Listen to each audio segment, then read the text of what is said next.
They crossed oceans using nothing but the night sky as their map. This is the story of prehistoric celestial navigation, and by the end, you will understand how ancient mariners mapped the world with their minds. How did they navigate for weeks without a single landmark? What kind of knowledge allowed them to find specks of land in a vast, empty sea? The answers lie in a forgotten science written in the stars, a testament to human ingenuity that rivals any modern technology. What does it truly mean to find your way in a world without any signs? The Pacific Ocean stretches for thousands of miles, a realm of endless blue that seems to swallow all sense of direction. Yet for ancient peoples, this was not a void to be feared, but a domain to be mastered. Vessels that seem impossibly fragile to us today, outrigger canoes carved from single trees, lashed together with cordage, carrying families, plants, and the hope for a new home. This was not a story of accidental drift, of people simply being blown off course and washing up somewhere new. The evidence tells a different tale, one of profound intention.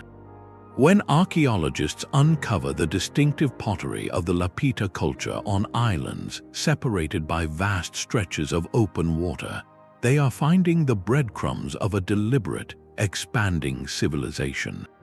These voyagers brought with them the essentials for a new life: taro seedlings, domesticated animals, and a complex cultural knowledge. They were colonizing the Pacific, island by island, over generations. This raises the monumental question that has puzzled scholars for centuries. How did they do it? How did they point their prows toward a horizon that held no visible land, paddle and sail for weeks, and reliably find a target that might be only a few miles wide?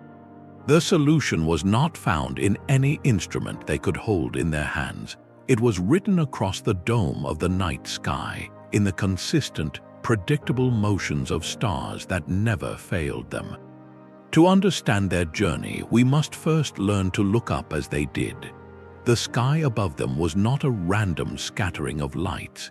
It was a structured map, its patterns as reliable as landmarks on a shore. This is the first foundational principle of their art, a concept known to Polynesian navigators as the star compass. Picture the horizon as a vast circle surrounding your canoe. Now divide that circle into 32 equal slices like segments of an orange. Each slice is a directional house, a named sector of the sky anchored not by abstract degrees, but by the very specific points where bright, familiar stars rise from the ocean or sink back beneath it. This mental grid transforms the entire celestial dome into a navigational instrument. A master navigator, known as a PWO, did not simply look at a star, he knew its address. He knew that the brilliant star Arcturus, for example, always rose in the house called East, so if his destination lay in that direction, he would steer his vessel to keep Arcturus climbing directly ahead of him. In the north, the steadfast star we call Polaris, Hōkūleʻa in Hawaiian, sat almost motionless, marking the axis around which the dome turned. In the southern skies, the distinct cross of stars known as the Southern Cross served a similar anchoring purpose. This knowledge was not written down, it was memorized through years of apprenticeship, sung in chants, and etched into the navigator's mind. The star compass provided a constant, unwavering reference frame. But what happened when clouds rolled in or when dawn washed the stars away? This brilliant system had its limits, pushing these ancient mariners to develop an even more subtle and profound skill. But the sky is not a static map, it is a living, breathing clockwork. While the stars provided fixed directional houses, the sun, moon, and planets were the moving guides, their predictable journeys offering a second foundational principle of wayfinding. The sun's daily arc was a masterclass in celestial mechanics.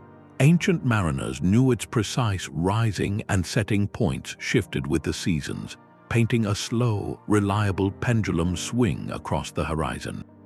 By observing the sun's azimuth, its position along that horizon at specific times of day, a navigator could maintain a steady east or west heading long after the guiding stars had faded. This was not a vague sense of where the sun was, it was a precise, calibrated understanding. They knew that at the equinox, the sun rose directly east and set directly west, but as the seasons turned, that point of sunrise would march steadily northward or southward along the horizon.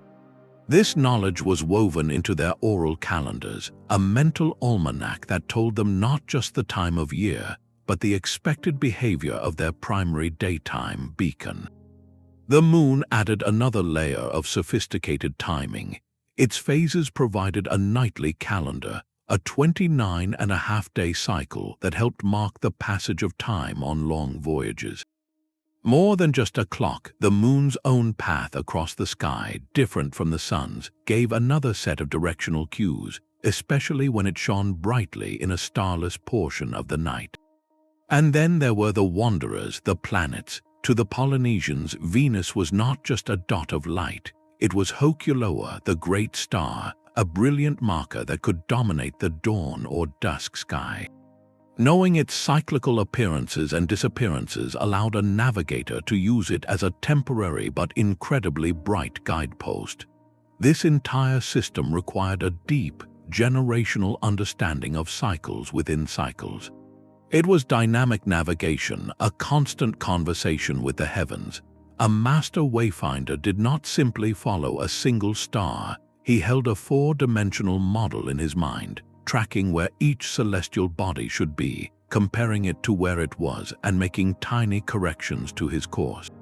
This integration of the static star compass with the moving guides created a 24-hour guidance system, a celestial orchestra where every player had its part. Yet, even this brilliant symphony could fall silent. What did these voyagers do when the entire sky, their only map, was blotted out by cloud for days on end? Their greatest test of skill was about to begin, one that required listening to the ocean itself. A cloud-covered sky was not a dead end, but a signal to shift senses. When the celestial map vanished, the master navigator's true artistry began, listening to the language of the sea and sky. This is the third foundational principle, environmental augmentation, a profound literacy of the living world. The ocean is never truly still. Even on a calm day, a deep, rhythmic pulse moves beneath the surface, the ocean swell. These are not the wind-whipped waves at the surface, but massive, rolling energies born from storms thousands of miles away. To a trained wayfinder, these swells were like submerged mountain ranges, holding their direction for days. By sitting or lying in the canoe, feeling the vessel's pitch and roll as it crossed these underwater contours, a navigator could maintain a heading by pure physical sensation. Losing the feel of a known swell meant the canoe had drifted off course, a tactile alarm bell felt in the bones. The winds told their own stories. Seasonal trade winds provided predictable highways, but local wind shifts around islands created subtle signatures. A change in wind direction or temperature, a certain smell carried on the breeze, often land, vegetation, or the distinct scent of a lagoon, could whisper of an island still below the horizon. Then came the birds, the most reliable scouts. Certain species, like the white tern, have a strict daily cycle. They fish far out at sea during the day but must return to land each night to roost. Spotting these birds in the afternoon, noting the direction of their flight as they began their journey home, gave a direct bearing to land, a living arrow pointing toward safety. A navigator might release a frigate bird from the canoe. If it circled aimlessly, open water stretched in all directions, but if it flew purposefully in one direction, land lay that way. This environmental literacy created a brilliant, redundant system. The stars, the swells, the birds, and the winds all told the same story, cross-verifying each other. If one signal was ambiguous, two others provided clarity. This was not guesswork, it was a sophisticated, multi-layered science of observation, a conversation with the planet itself. But this entire monumental endeavor, this transmission of knowledge across generations, rested on something far more fragile than any canoe. It lived entirely within human memory. The most critical tool was not on the canoe, but inside the navigator's mind. This was the art of dead reckoning, a continuous, silent calculation of position. With no landmarks, no GPS pings, the navigator had to constantly answer one question: where are we right now? He did this by integrating a stream of data, the feel of the canoe's speed through the water, the direction held against the star compass, the passage of time marked by the sun's arc, and the hunger in his belly. Every hour, every day, this mental model was updated, a running estimate of distance traveled and bearing held. It was a staggering cognitive load, a feat of memory and concentration we can barely fathom. But for Micronesian masters, this was just the beginning. They elevated dead reckoning into a profound conceptual framework known as Etak, a word that means segmentation. Imagine you are sailing from island A to island C, with a third island, B, lying off to one side far beyond the horizon. In the Etak system, island B becomes your stationary reference point. But in the navigator's mind, a beautiful illusion occurs. The canoe is envisioned as motionless, while the reference island is imagined to move backward, sliding beneath different stars on the star compass. The journey is mentally divided into segments, each marked by which star appears to be directly over that distant, unseen island. As you sail, you think, now island B is under the star Altair. Later, after hours of travel, your mental calculation tells you island B should now be under the star Vega. This shift marks the completion of one Etak segment and the beginning of the next. It provided a powerful psychological and practical tool, a way to measure progress across a featureless sea, to feel the distance being eaten away even when the destination was still invisible. This was not mysticism, it was a brilliant spatial algorithm, a dynamic mental map that blended real-world observation with an abstract, moving coordinate system. It required holding multiple islands, multiple stars, and the canoe's ever-changing relationship to them all in perfect harmony within the mind. To achieve this level of mastery, to become a living computer and compass, required a lifetime of the most rigorous training imaginable. This sacred knowledge was never meant to be written down, it was meant to be lived. The path to becoming a master navigator, a PWO in Micronesia or a kahuna Hōkūleʻa in Polynesia, was not a simple course of study. It was a total transformation of mind, body, and spirit, beginning almost from the moment a child could speak. Under the watchful eye of an elder, often a grandfather or uncle, a young apprentice would absorb the world through a different lens. Bedtime stories were not fairy tales, they were star courses, chanted in rhythmic sequences that mapped the heavens. Playtime involved memorizing the feel of different wave patterns in the lagoon, learning to distinguish the deep ocean swell from the choppy rebound waves near shore. Every element of the natural world became a character in a vast, interconnected story of wayfinding. The goal was to internalize this knowledge so completely that it became instinct, a second nature that would function flawlessly under the immense pressure and exhaustion of an open ocean voyage. This was a sacred trust, for the navigator held the lives of his community in his memory. A single error in a star chant or a misjudged swell could mean a voyage of hope becoming one of unimaginable hardship. The knowledge was the community's most vital asset, and its protectors were chosen with immense care. To visualize the invisible relationships between islands, winds, and swells, master teachers crafted intricate models known as stick charts. These were not maps to be taken to sea, they were conceptual diagrams teaching tools made from palm ribs and cowrie shells. The curved sticks represented the dominant ocean swells, bending and intersecting around the shells, which stood for islands. An apprentice would sit for hours, tracing the patterns with his fingers, feeling the way a swell would refract around an atoll, or how two swells crossing created a specific, recognizable interference pattern on the water's surface. He was learning to see with his hands, to translate a tactile model into a kinetic expectation for how his canoe should move in the open sea. The stick chart was a classroom, a physical manifestation of the ocean's hidden grammar. Mastering it meant that when he was finally on the water, blinded by night or weather, the memory of those sticks under his fingers would tell him what his eyes could not see. This training fused intense rote memorization with cultivated intuition. An apprentice had to know by heart the star sequences for 50 different voyages, the list of guiding stars for each island, the specific bird species that signaled its proximity.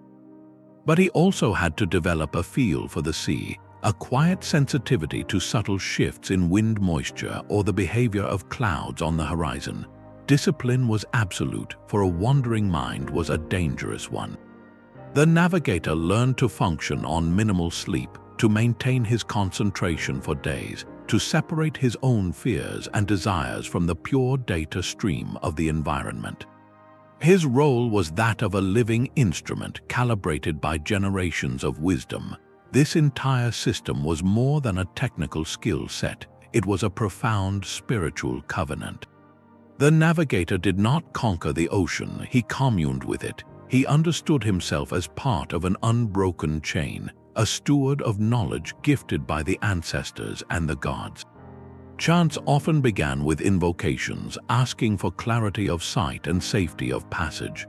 The canoe itself was considered a living entity, blessed and cared for.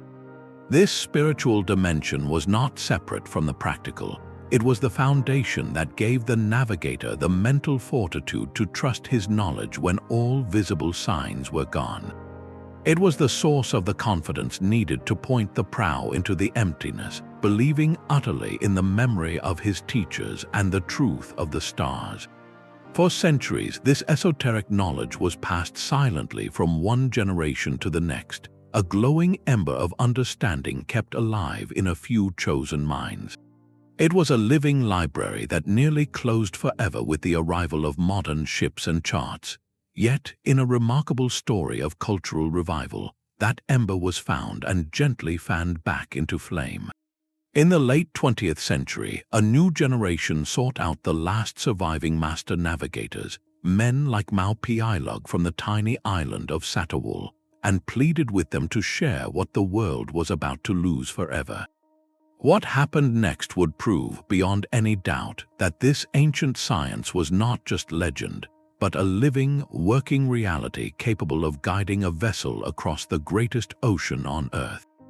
The quiet, nearly extinguished flame of this ancient knowledge found its spark in the 1970s, not in a university lecture hall, but on a Hawaiian beach. There, a group of artists, historians, and sailors confronted a painful question. Was the epic settlement of the Pacific, celebrated in legend, actually possible with the tools their ancestors had, or were the stories just myths? To find the answer, they decided to build a hypothesis that could sail.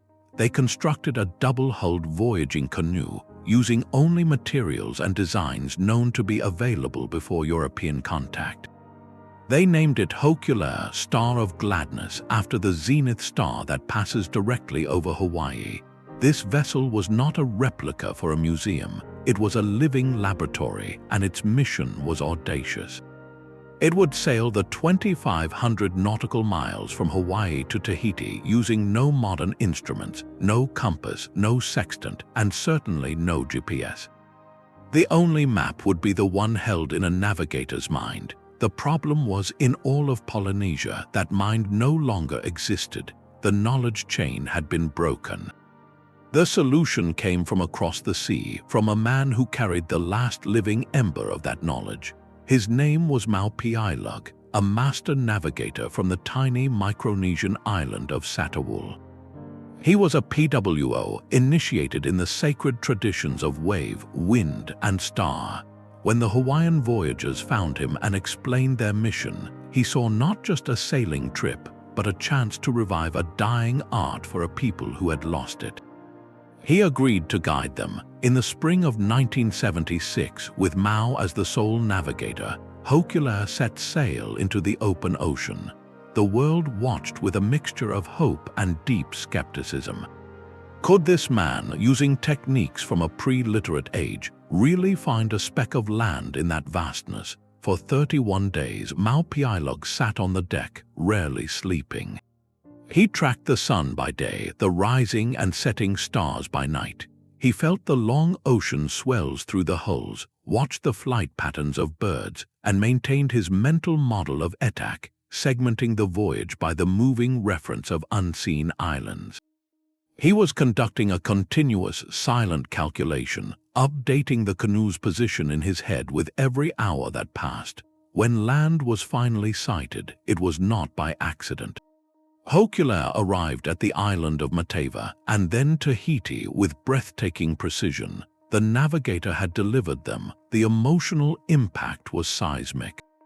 In Tahiti, thousands of people flooded the shores, many weeping, as they witnessed the tangible proof of their ancestors' greatness. The voyage did more than prove a historical point, it ignited a fire. Across Polynesia, a cultural renaissance erupted. Communities began building their own voyaging canoes. Young people clamored to learn the chants and the star paths. The success of Hōkūleʻa transformed ancestral knowledge from a fading legend into a source of immense pride and identity. It was a stunning validation that the oral traditions were not mere stories, but precise, transmitted science. The journey provided the world with empirical data, a bridge built from the world of academic mystery into the realm of demonstrable fact. But the story of Hōkūleʻa did not end there. The canoe became a teacher and its lessons grew. From 2013 to 2017, a new generation of navigators, trained in the tradition Mao helped revive, took Hōkūleʻa on a voyage around the world. They visited dozens of nations, sharing a message of planetary stewardship, or Malama Honua, navigated entirely by the sun, stars, and waves.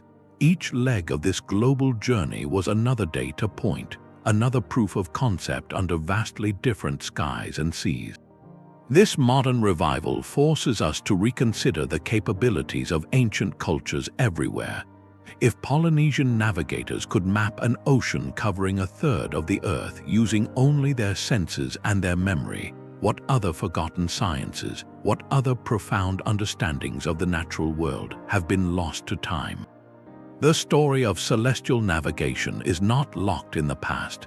It is a living, breathing testament to human ingenuity, a challenge to our modern assumptions, and a brilliant light from a world we are only beginning to truly see.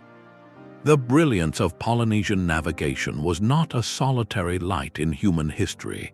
Across the globe, other ancient cultures faced the same daunting seas and looked to the same guiding sky, developing their own ingenious solutions. The Norse, those formidable voyagers of the North Atlantic, confronted a uniquely hostile environment. Their world was one of fog, mist, and the long, dark winters of the Arctic Circle, where the sun could vanish for days. To navigate these obscured waters, they likely employed a simple yet effective tool, a sun compass. This was not a magnetic compass, but a wooden disc marked with lines. By placing it level and aligning a central gnomon, a small upright pin, so its shadow fell along the correct carved line for that time of day and season, a navigator could find true north even when landmarks were lost in the haze. But their most fascinating potential tool remains shrouded in saga and science, the legendary sunstone. This may have been a piece of Iceland spar, a transparent calcite crystal with a remarkable property. When you look through it, it splits light into two images due to polarization. On a completely overcast day, when the sun's position is invisible to the naked eye, the crystal could still reveal the polarization pattern of daylight, allowing a skilled user to pinpoint the sun's location behind the clouds. It was a natural piece of optical technology, turning the diffuse gray sky into a subtle directional signal. While direct archaeological proof of its nautical use is elusive, The combination of these tools hints at a pragmatic, resilient system born from necessity in one of Earth's most challenging seascapes. Far to the south, under the clearer skies of the Mediterranean, another civilization earned its reputation as masters of the sea.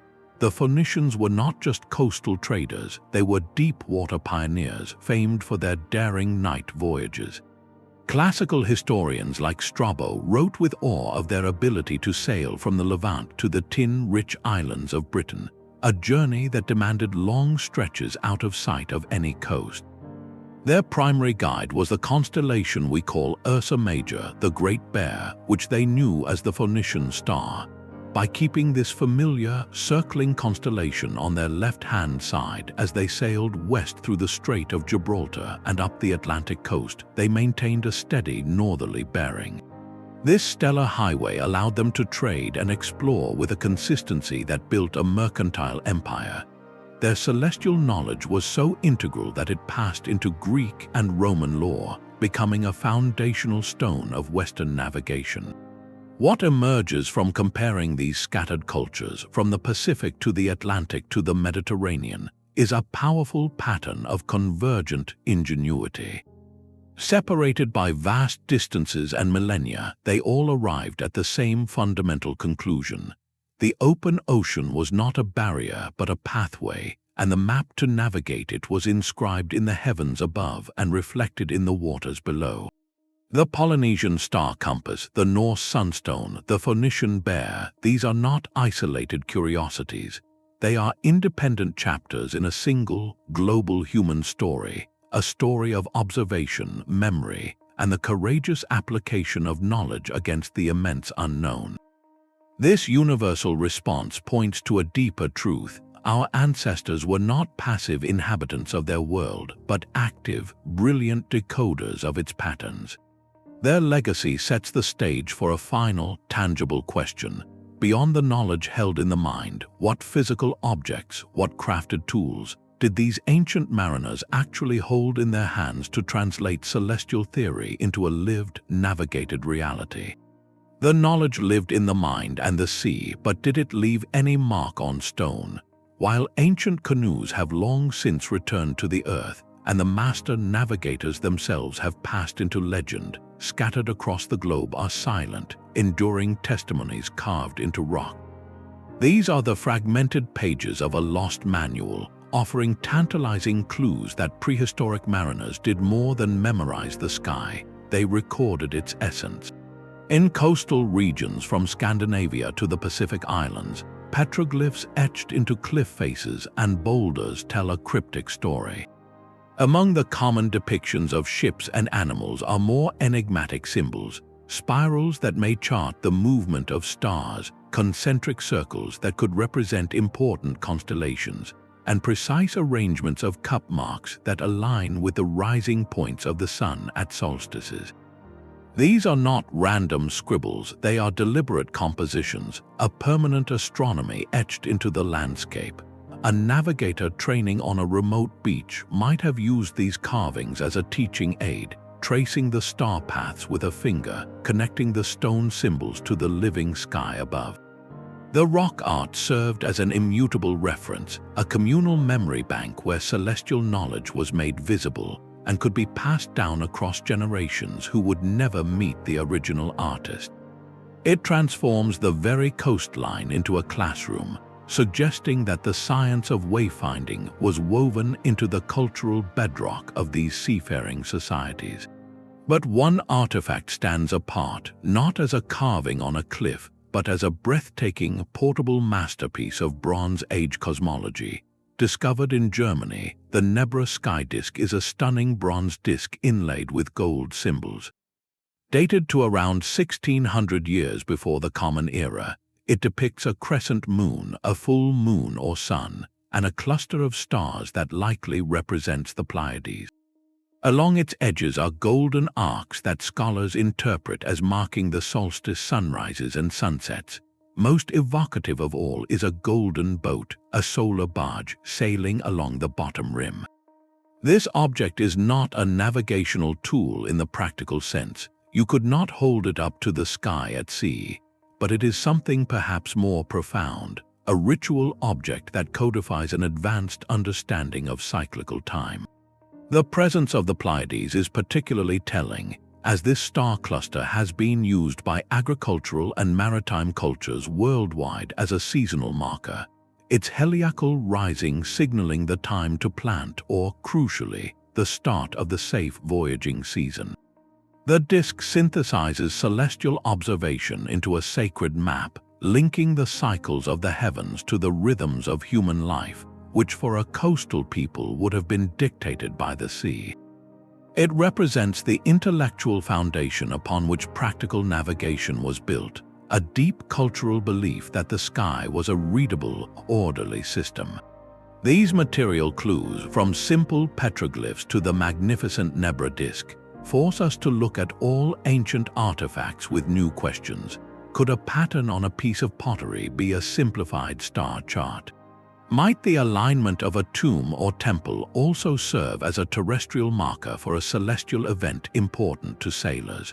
When we view material culture through this navigational lens, everyday objects take on new layers of meaning. They hint that the division we make today between science, art, and religion did not exist for these ancient mariners. To understand the stars was to participate in a sacred order, to ensure the community's survival, and to create beauty. The rock carvings and the golden disk are the hardened echoes of a once fluid knowledge system. They complement the living traditions revived on Hōkūleʻa, providing the physical proof that the mind-centered art of wayfinding was supported by a rich material culture of memory and meaning. Together, they point us toward the ultimate culmination of this ancient science, not just as a method for travel, but as a sophisticated model of the cosmos itself. What kind of world did these star readers believe they were sailing through, and how did that belief shape every ripple of their journey? The charts were the living library, and every voyage began with their recitation. In a world without writing, the sheer volume of data required for navigation, the star paths, the swell patterns, the landmarks, had to be stored in the most reliable medium available, the human voice.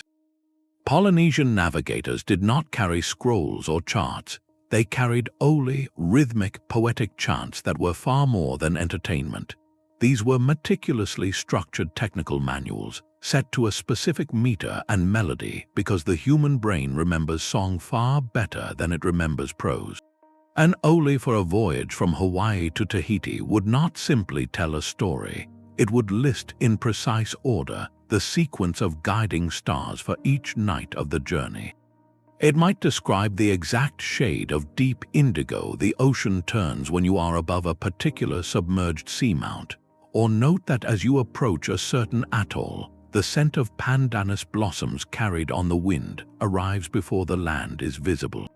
Every sensory detail was a data point, encoded in metaphor and rhythm for perfect preservation. During the long, monotonous, and physically draining days at sea, the navigator would chant these sequences quietly to himself.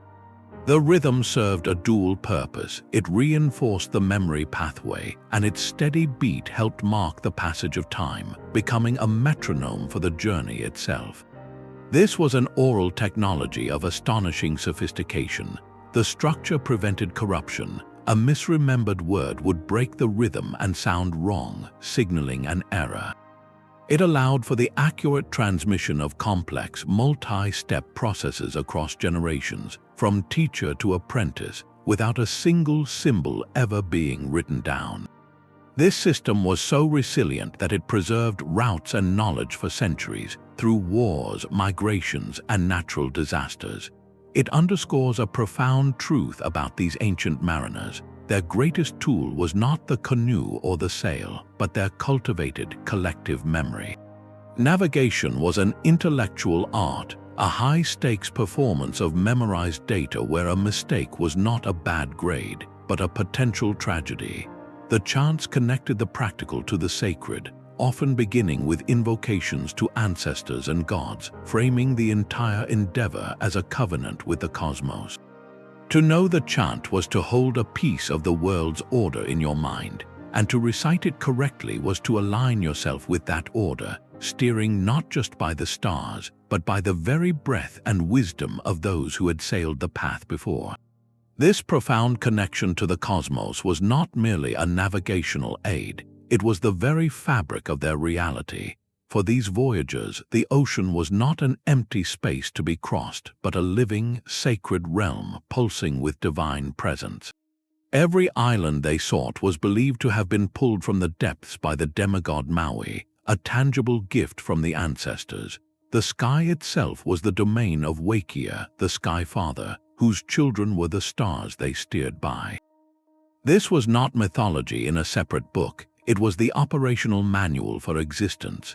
To set sail, therefore, was to step into a story written by the gods, to participate in a drama of creation with every mile traveled.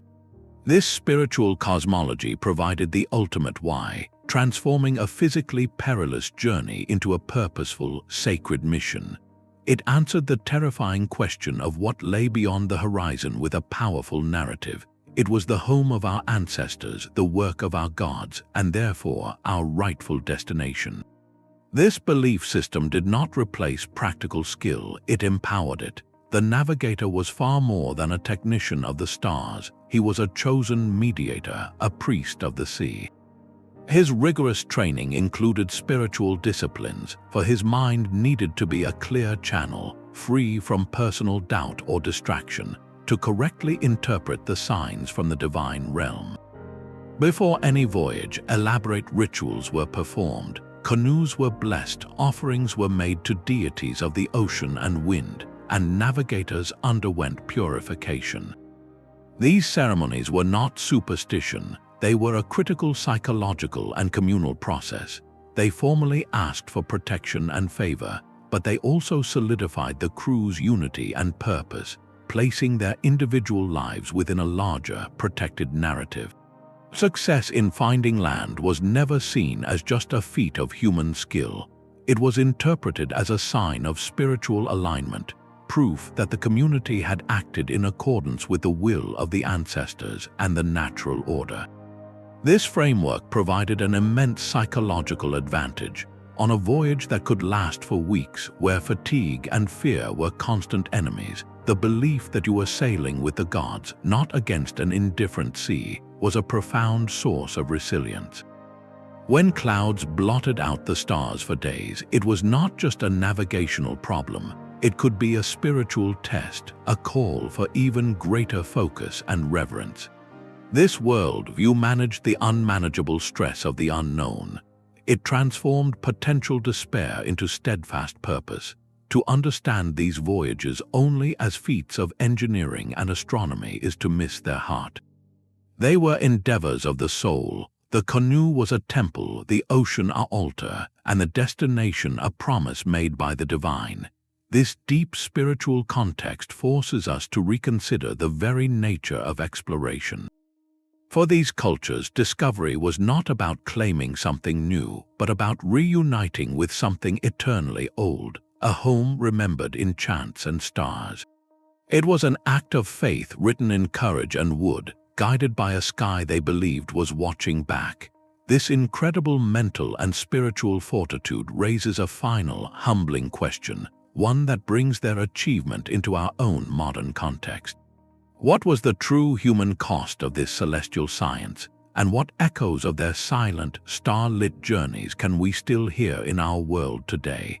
The ocean's true test was not of skill alone, but of the human spirit. For weeks, a navigator and his crew lived within a circle of horizon no wider than a few miles, surrounded by an immense, indifferent blue. This was a profound psychological arena, where the greatest enemy was not the sea, but the mind's own unraveling.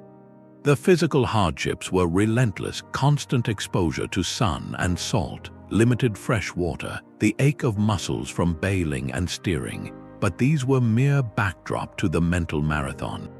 The navigator bore the absolute responsibility for every life aboard. In the silence between the creak of the hull and the sigh of the wind, doubt could whisper. Had he misremembered a star sequence? Was that cloud bank hiding a storm or just a passing squall? The isolation was total, a severing from the known world that could play tricks on perception, making days blur and the vast emptiness press inward. To navigate this internal landscape, they employed tools as sophisticated as their star compass. Ritual and strict discipline provided an anchor. The daily recitation of chants was not just memory work, it was a centering practice, a meditation that reaffirmed purpose and order.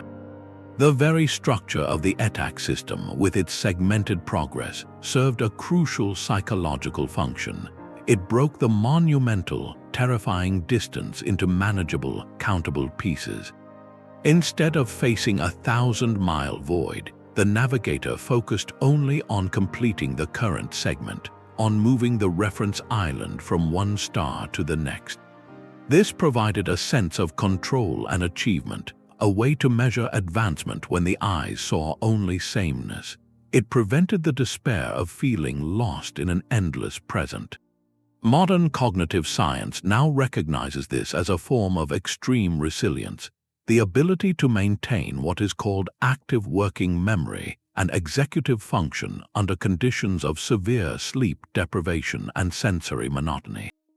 The navigator trained himself to observe his own thoughts and fears without being ruled by them, to separate the data stream of the environment from the noise of his own anxiety. This mental architecture was as carefully constructed as the canoe itself. It reminds us that the story of these voyages is not just about charts and stars, it is about the raw capacity of disciplined human consciousness.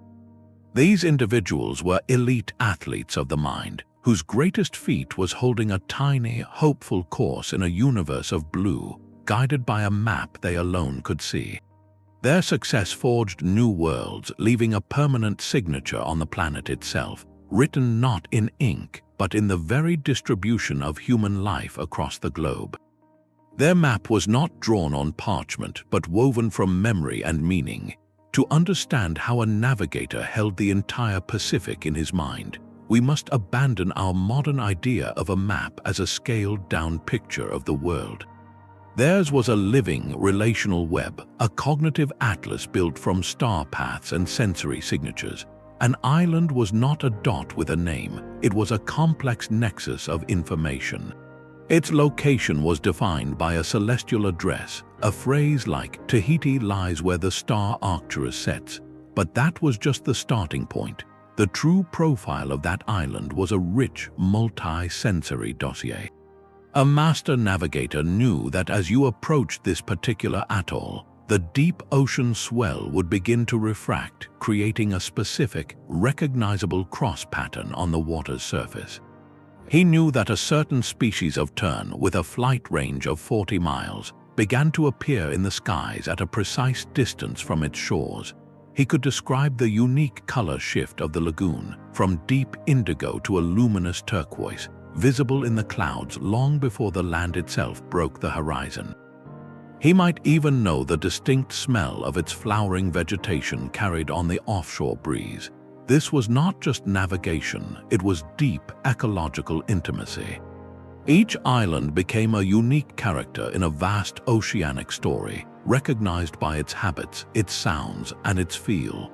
This knowledge created a mental geography that was experiential and relational. The map existed in the connections between places. A navigator knew that to sail from Hawaii to the Marquesas, you first aimed for the rising point of the star called Sirius. But to find a smaller, low-lying atoll, you might use a known high island as a stepping stone, sailing a bearing relative to that larger landmark. The spatial relationships were held as a network of routes and bearings, a star path highway system. This cognitive map had no need for consistent scale or north-oriented at the top, because its purpose was not to depict the world objectively, but to guide a traveler through it successfully. It emphasized utility over abstraction, relationships over coordinates. This challenges our fundamental cartographic assumptions. We see a map as a universal reference, detached from the viewer. Their map was inherently personal and performative. It only fully existed in the act of journeying. It was a set of instructions written in the language of the environment itself. This sophisticated, holistic understanding of space raises a profound and tantalizing possibility. If a culture could mentally map an ocean covering a third of the planet, could their star paths have led them even further, to shores we never imagined they reached? The very success of these voyages pushes us toward a tantalizing, controversial frontier. If ancient navigators could reliably find islands across thousands of miles, what was the absolute limit of their reach? This question lies at the heart of one of archaeology's most spirited debates, the possibility of pre-Columbian transoceanic contact. The demonstrated sophistication of celestial wayfinding forces us to take these theories seriously, not as fringe fantasy, but as testable hypotheses about the outer edges of human exploration. Consider the humble sweet potato, known as kumara in Polynesia. This starchy tuber is undeniably native to South America. Yet when European explorers arrived in Polynesia, they found it already cultivated across the islands. How did it get there? The genetic and linguistic evidence strongly suggests it was brought by people, not by floating randomly across the Pacific on a raft. Similarly, chicken bones found at an archaeological site in Chile, dated to before Columbus, bear a DNA signature linking them to Polynesian fowl. These are not isolated curiosities, they are material clues, scattered breadcrumbs pointing to an incredible journey. For such contact to have happened, it would have required a voyage of staggering ambition, a crossing of the greatest empty expanse in the Pacific, from the central islands all the way to the coast of South America. This is not a star path between known archipelagos, but a leap into a continental shoreline, a target vastly larger but also unimaginably distant. The navigational feat would have been epic, a months-long test of endurance and skill, pushing their celestial science and mental resilience to the absolute brink. Could a canoe, blown off a known course and surviving, have made such a trip by accident? Possibly. But the presence of a deliberate transplant like the sweet potato leans toward a more intentional exchange, however rare it may have been.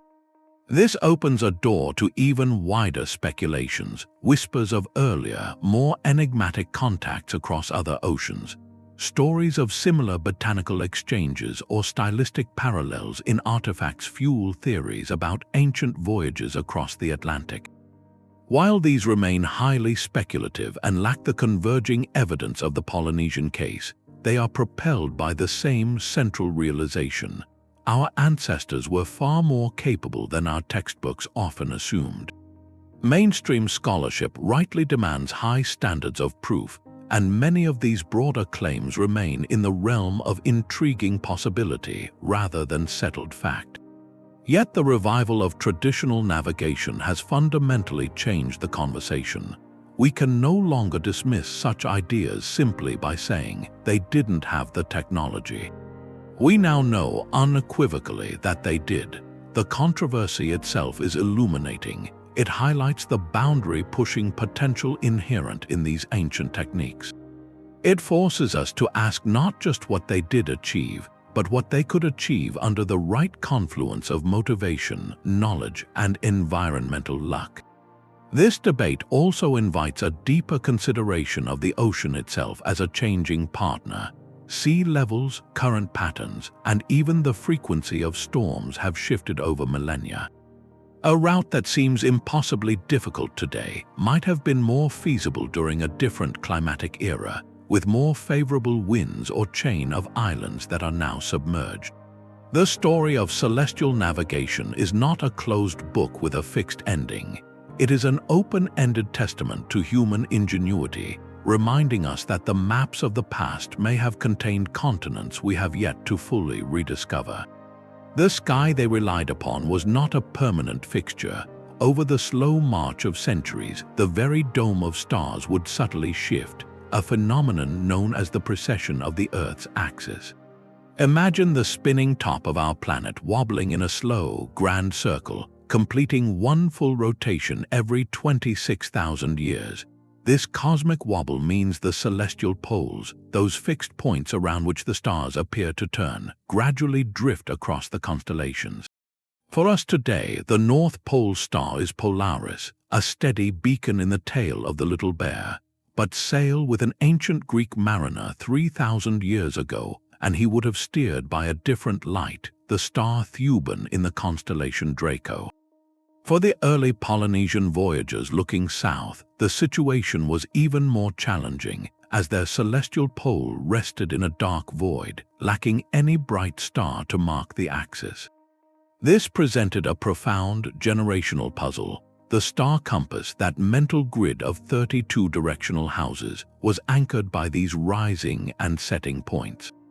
If the stars themselves were slowly moving, how could the system remain accurate across hundreds of years? The answer lies in the living, adaptive nature of their oral tradition. The chants were not frozen in time. As the star positions imperceptibly drifted, the master navigators, the PWO, would observe the subtle discrepancies over their lifetimes. An apprentice might be taught, the guiding star for our eastern course is now that bright one a hand's width south of where your grandfather pointed. This updated knowledge would be encoded into new chants, recalibrating the mental map for the next generation. It was a science with a built-in mechanism for long-term correction, ensuring the celestial roadmap never grew obsolete. The environment beneath them was equally in flux. Sea levels have risen and fallen, sometimes dramatically, since the great age of Pacific exploration. An island that was once a high volcanic peak might have been surrounded by a much larger, now submerged landmass, altering the refraction patterns of the ocean swells that signaled its presence. Wind patterns and current systems could shift over centuries due to broader climatic changes, turning a reliable trade wind highway into a difficult passage. The ecosystems of islands themselves evolved, sometimes through human introduction, changing the species of birds that acted as scouts or the scents carried on the wind. All of this demanded that environmental knowledge be constantly updated and verified. A navigator's dossier on an island was not a static file. It was a living document amended by each voyage, each new observation. This reveals a crucial truth often missed. These were not static traditions passed down unchanged like carved stone. They were dynamic, evolving sciences, a continuous dialogue between inherited wisdom and fresh observation. The true mark of their sophistication was not rigidity, but this built-in flexibility, this capacity to absorb new data and refine their models of the world. This adaptability made the system robust, able to weather the slow changes of a planet and its sky. It was this very resilience that would soon face its ultimate test, not from a shifting star or a changing current, but from the arrival of a disruptive new technology that promised to make their ancient art obsolete. The magnetic compass arrived like a silent revolution. For millennia, navigation had been a holistic art, a deep conversation between a trained human mind and the living world. The compass, introduced by European explorers and traders from the 15th century onward, presented a radical alternative. Here was a tool that pointed north in any weather, day or night, hidden under clouds or shining sun. It required no lifelong memorization of star paths, no sensitivity to ocean swells, no spiritual covenant with the ancestors. Its guidance was immediate, mechanical, and democratizing. At first, many indigenous navigators integrated this new technology into their existing systems, using the compass to verify a bearing from the stars or to hold course during prolonged overcast periods. It was a powerful new piece of data in their sophisticated mental models, but the compass was not an isolated invention. It was the spearhead of a profound cultural and technological shift. European ships, with their rigid hierarchies and written charts, represented a different relationship with the sea, one based on conquest and control rather than kinship and communion. The arrival of these vessels brought unintended and devastating consequences, as new illnesses spread through island populations with no immunity, causing widespread loss and social disruption. Colonial powers seeking to consolidate control often actively suppressed indigenous practices, languages, and spiritual systems, seeing them as primitive obstacles to conversion and commerce. Within this context of immense societal pressure, the intricate, demanding knowledge of celestial wayfinding began to fracture. Why spend 20 years training a master navigator when a young sailor could learn to read a compass in an afternoon? The economic and social structures that supported the PWO and the kahuna eroded. The sacred chants once sung on long voyages were heard less frequently. The stick charts were put away, the precise feel of the swells forgotten by younger generations who now sailed by the magnetic needle. This was not a simple case of a better technology winning out. It was a collision of worlds where a tool of immense utility became entangled with forces that dismantled the very cultural foundations that gave the older knowledge its meaning and purpose. Within a few generations, the living library of the Pacific, a science built over thousands of years, was reduced to fragments held in the fading memories of a few elders. The pillar of society had crumbled, and the ocean pathways fell silent, remembered only as legend. This moment represents one of history's great technological crossroads, where two paradigms of understanding the world met, and one was nearly erased. Yet, deep within those fragments of memory and chant, an ember still glowed, waiting for the right breath of wind to ignite it once more. The true test of any science is whether it works when you remove the storyteller. For decades, the achievements of ancient navigators rested on oral history, and the successful voyage of Hōkūleʻa, powerful evidence but still anchored in human testimony. In recent years, researchers have turned to a new kind of witness, one made of data and algorithms, to ask the heavens themselves if these stories were possible.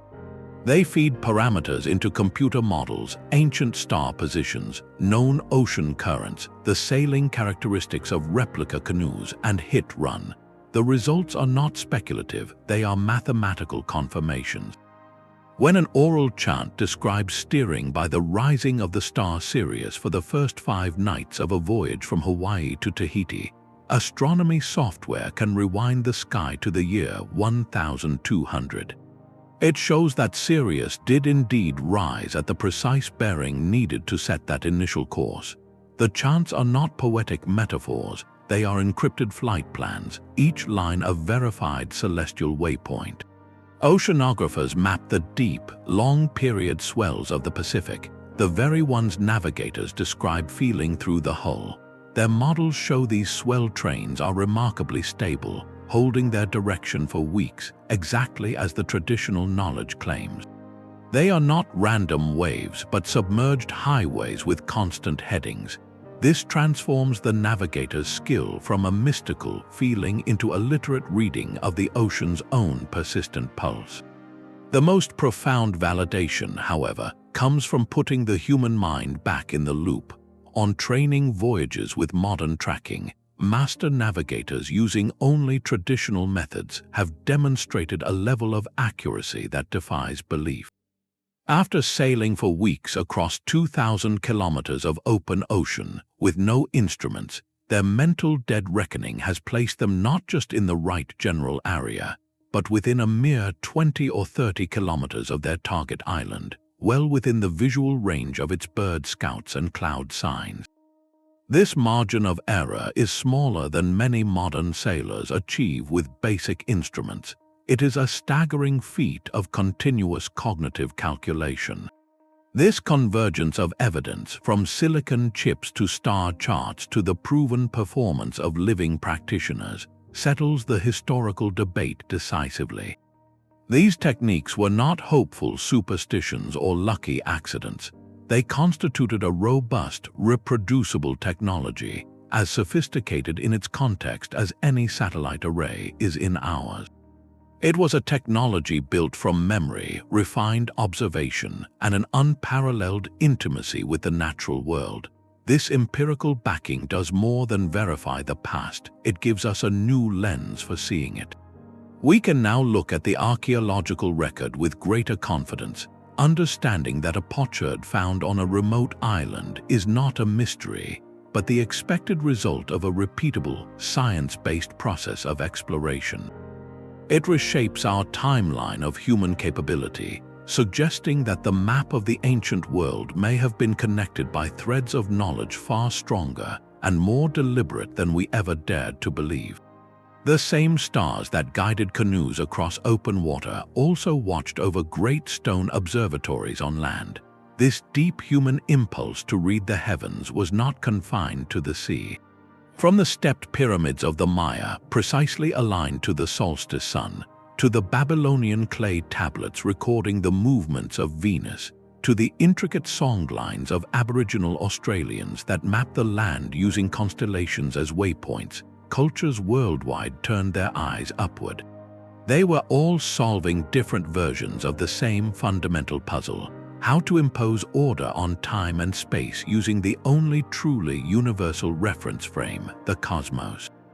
The Maya developed a complex calendar of astonishing accuracy, tracking the cycles of the sun, moon, and Venus to schedule agriculture and ceremonies. Babylonian priests meticulously logged planetary positions, laying the groundwork for predictive astronomy. In the vast Australian desert, knowledge of the sky was woven into stories and songs that functioned as both navigational charts and legal deeds to the land, with stars marking waterholes and territorial boundaries.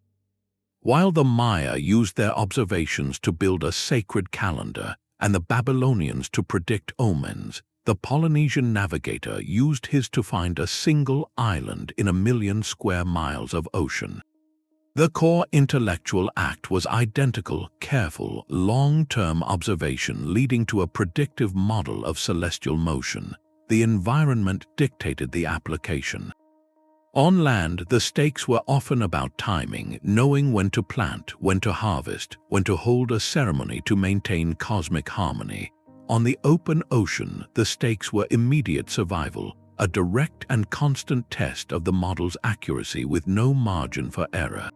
This reveals something profound about our species. We are innate pattern seekers, and the sky presented the grandest, most reliable pattern of all. The ocean voyagers simply represent the most extreme expression of this universal trait, where the cost of a misinterpreted pattern was the most severe. Their celestial science was not an anomaly, but a brilliant, specialized branch of a global human endeavor. Seeing them within this broader tapestry transforms them from isolated geniuses into key contributors to humanity's collective early science. They were applied astronomers of the highest order, whose laboratory was the living sea. This shared foundation of sky wisdom makes us wonder, if the knowledge was so widespread and so critical, what tangible, physical artifacts might these ancient scientists, both on land and sea, have crafted to teach, record, or refine their understanding of the stars? A vessel is the final, physical piece of the puzzle. The most brilliant celestial map is useless if you are standing on a beach. To cross an ocean, you need a ship that is not just a floating platform, but a living partner in the journey, engineered for a specific and brutal environment. Archaeological finds and the living tradition of canoe building reveal these were not primitive rafts, but highly refined machines built from nature's toolbox. In Polynesia, the solution was the double-hulled canoe, or Hōkūleʻa. Picture two long, sleek hulls carved from massive logs connected by a solid platform. This design provided immense stability, a wide platform for crew and vital cargo, and reduced the risk of capsizing in towering swells. The sail was a masterpiece of woven pandanus leaves, cut into a distinctive crab claw shape that could catch the wind from almost any angle. In Micronesia, the iconic vessel was the outrigger proa, a single main hull with a smaller stabilizing float attached by lateral beams. Its genius lay in asymmetry. The hull was curved on one side and flat on the other. To change direction, they didn't turn the boat around. They simply shifted the sail and steered the opposite way, effectively making the bow the stern. This allowed for incredible maneuverability and speed. Far to the north, the Norse relied on the Nar, a sturdy, broad-beamed cargo ship. Its clinker-built hull, with overlapping planks fastened with iron rivets, was flexible and strong, able to ride over Atlantic waves rather than cut through them. It carried families, livestock, and all the supplies needed to start a new life in Iceland or Greenland. These crafts were built from what the land provided: hardwood logs, plant fiber lashings, tree resin for waterproofing, and woven sails. There were no metal fastenings in the Pacific. Every joint was a complex lashing, a flexible connection that gave the canoe strength and a life-like ability to flex with the ocean's power. The sail plan was their engine, and ancient mariners mastered a technique that seems counterintuitive: sailing into the wind. By angling the sail and pointing the bow at a sharp angle to the wind direction, a process called tacking, they could zigzag their way forward, effectively sailing against the prevailing breeze. This wasn't just about going where the wind blew you. It was about commanding it, expanding your range from a passive drift to an active search pattern. This capability transformed the ocean from a one-way street into a navigable network. The vessel's performance was a critical data point for the navigator's mental calculations. He knew exactly how fast his canoe traveled in certain wind conditions, how it responded when loaded with supplies, how much it drifted sideways in a cross-current. This intimate knowledge, earned through a lifetime of sailing, fed directly into his dead reckoning. He wasn't just navigating by the stars, he was navigating with the canoe, feeling its speed through the water, listening to its sounds, understanding its personality as part of the celestial equation. The ship was not a passive taxi, it was an active participant, an extension of the navigator's own body and mind. To see one of these vessels under sail is to witness the completion of a trinity: mind, sky, and seacraft moving as one. This synergy of design and knowledge was not unique to the Pacific. When we look at the reed boats of ancient Egypt, the plank-built ships of the Phoenicians, or the birch-bark canoes of North American indigenous peoples, we see the same principle: a brilliant adaptation of local materials to solve the universal human challenge of moving across water. The vessel made the voyage physically possible, but the knowledge of how to build it, and more importantly, how to be with it on the open ocean, was the true cultural achievement.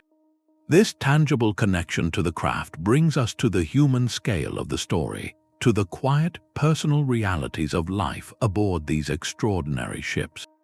The monsoon winds transformed the Indian Ocean into a seasonal highway. Each year, like a great celestial breath, the winds reversed direction, blowing steadily from the southwest for 6 months, then swinging around to blow from the northeast. Arab, Indian, Persian, and East African traders did not fight these winds. They built their entire calendar around them. They would load their dhows, those elegant lateen-sailed vessels, with frankincense, myrrh, textiles, and spices, and ride the southwest monsoon eastward to India. Months later, they would catch the returning northeast monsoon home. This was not random sailing. It was a scheduled commercial operation on a maritime scale, and its timing depended on a deep reading of the sky. A first-century guide for merchants, known as the Periplus of the Erythraean Sea, gives us a glimpse into this world. It is less a poetic chant and more a practical trade manual, listing ports, cargoes, and sailing directions. Crucially, it notes that open water crossings relied on observing the stars. Without the complex star compass of the Pacific, these navigators developed a brilliant, streamlined system centered on a few key celestial markers. The most revered of these was the star Canopus, a brilliant beacon in the southern sky. For Arab navigators, Canopus was more than a light. It was a trusted sentinel known as Suhail. Its position was so constant and so bright that it served as a primary reference for sailing north or south along the coast of East Africa and across the Arabian Sea. But they took their observations a step further. By noting the height of a familiar star above the horizon, a concept we call its altitude, they could estimate their distance north or south, their latitude. If Canopus appeared at a certain angle above the horizon when you departed your home port of Oman, you knew that sailing east until it reached that same angle meant you were on a parallel line of latitude, a straight shot to your destination in India. This simple yet effective technique of star elevation allowed them to maintain an east-west course across open water with remarkable consistency. It was celestial navigation stripped to its elegant essentials, perfectly matched to the predictable rhythm of the monsoon winds. The wind provided the engine and the stars provided the steering. This system reveals a fascinating adaptation. In the vast Pacific, with its scattered archipelagos, navigators needed a full dome map, a compass of 32 houses to pinpoint specific islands. In the Indian Ocean, where trade routes often ran between continental landmasses or along known latitudes, the need was different. Precision in holding a line was paramount. So their celestial science focused on a few brilliant guideposts and the measurable angle of the sky. It was another independent answer to the same eternal question, born from the marriage of wind patterns and stellar observation. This is not a lesser system, but a different masterpiece of environmental logic. It shows us that the story of celestial navigation is not a single thread, but a tapestry woven from local conditions, where the monsoon winds of the Indian Ocean wrote a different, yet equally profound, chapter in humanity's journey to map the world. This expansion was not a single event, but a slow, relentless pulse across millennia.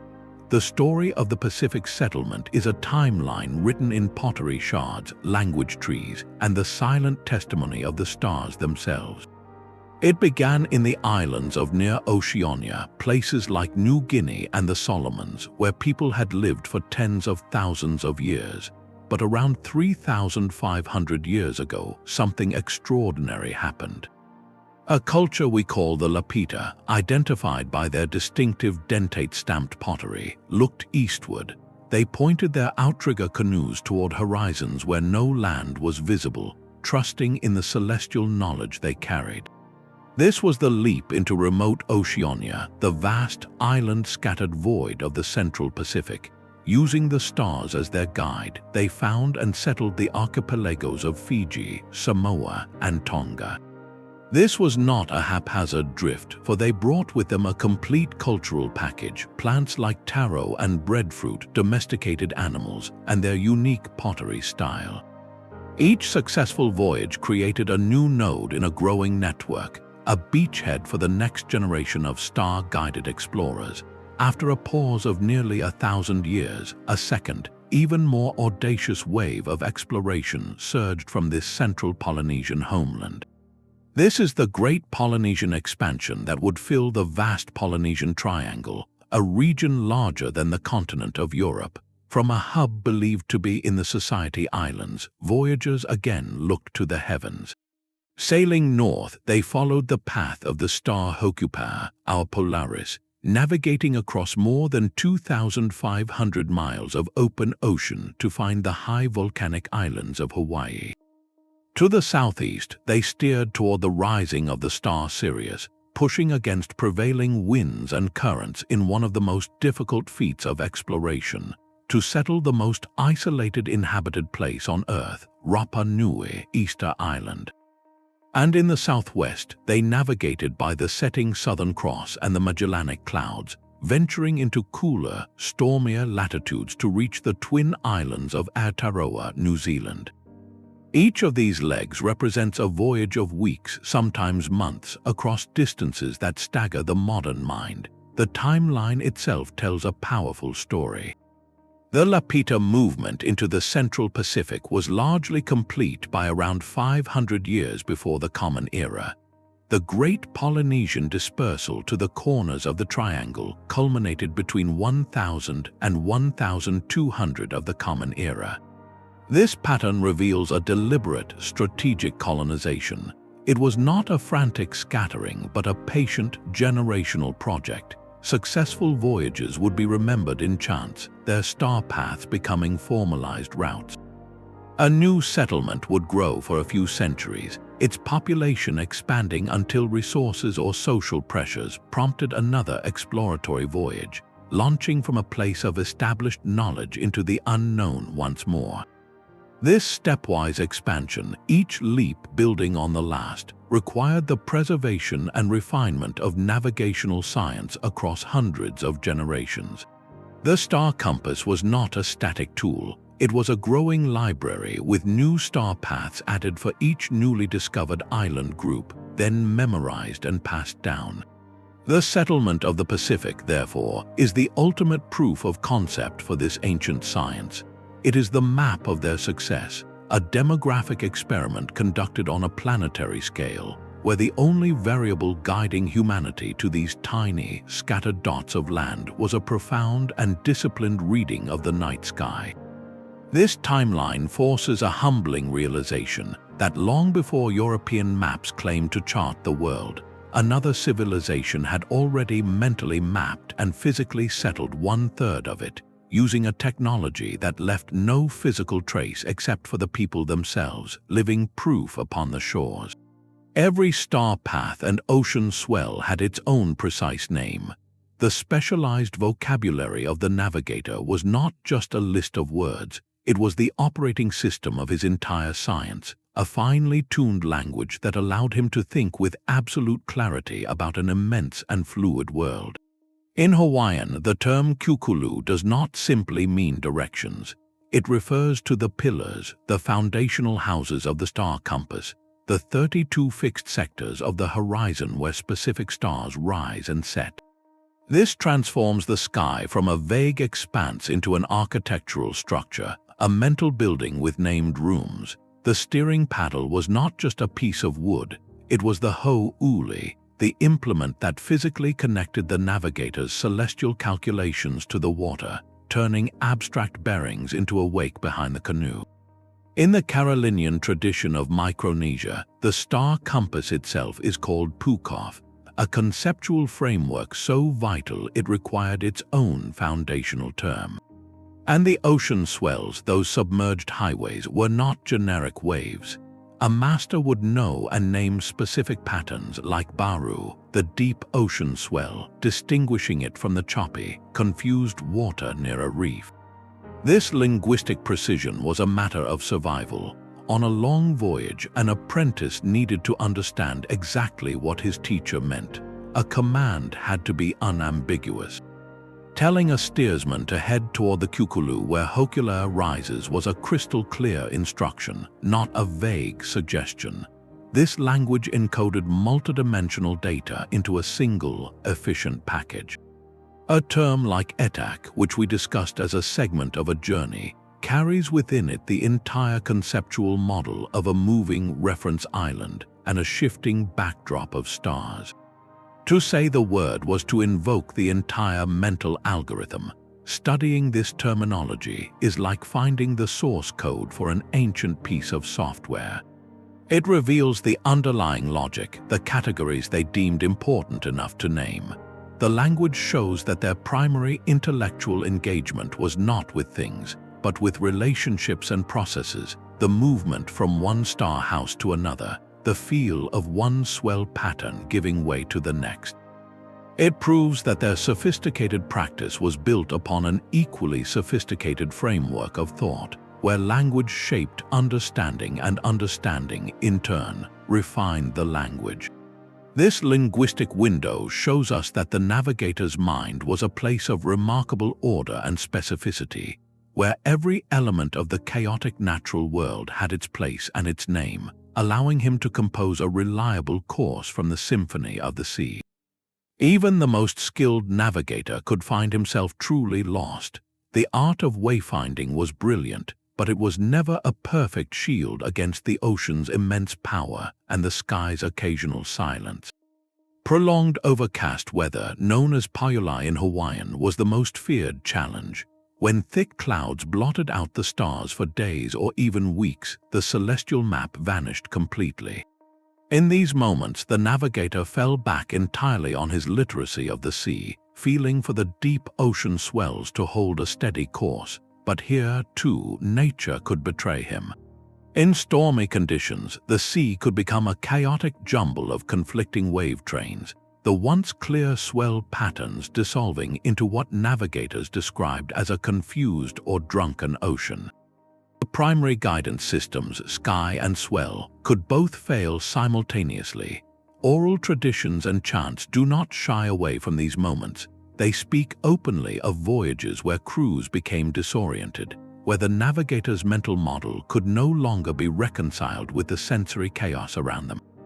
They had a term for it. Getting lost was a real and acknowledged part of the practice. This vulnerability is crucial to understand. It shatters any romantic notion of infallible, magical guidance. It reveals the practice for what it was, a supremely demanding human art that operated at the very edge of cognitive and environmental possibility. To navigate was to accept this risk, to sail knowing that a string of bad weather could erase your only references to the world.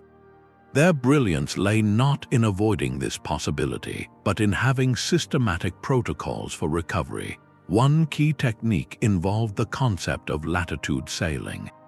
If a navigator knew he was lost, his first goal was to re-establish a known parallel. He might sail deliberately north or south, using the sun's height at noon or the nighttime appearance of a specific star, until he reached the latitude of his target island or a known safe haven.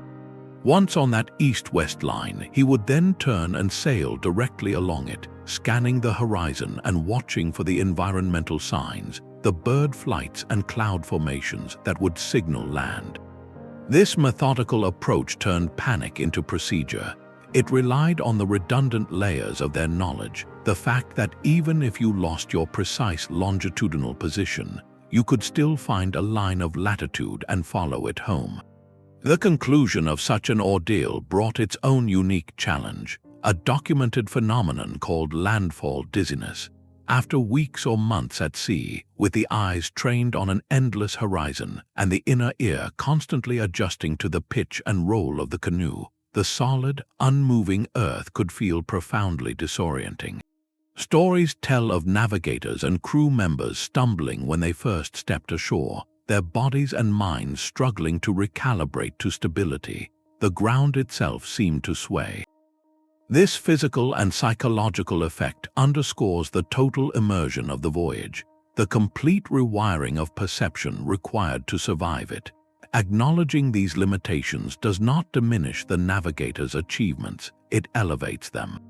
It humanizes their science, showing it as a hard-won discipline fraught with real peril, not a guaranteed birthright. Every successful voyage was a victory snatched from a universe of variables that could, and sometimes did, conspire against them. This context makes their accomplishments not just impressive, but genuinely awe-inspiring. It forces us to see them not as mythical figures gliding effortlessly across the sea, but as courageous problem solvers who developed a resilient system precisely because they understood how easily the sky and sea could deceive. Their legacy is not one of perfect certainty, but of profound resilience in the face of the unknown. The sextant was a direct descendant of the ancient navigator's eye. This elegant brass instrument, which came to define the age of sail, mechanized the very same principle prehistoric mariners had perfected, measuring the precise angle between a star and the horizon. That single measurement, a star's altitude, could reveal a ship's latitude, its north-south position on the globe.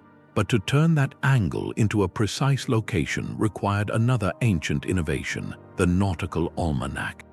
These were not stone carvings or oral chants, but printed books containing meticulous tables predicting the future positions of the sun, moon, planets and stars for every hour of the coming year. Just as a Polynesian navigator held the future of the stars in his memory, the ship's captain now held it in a bound volume. The sextant and almanac together formed a globalized, portable version of the celestial knowledge that had once been a sacred, localized trust.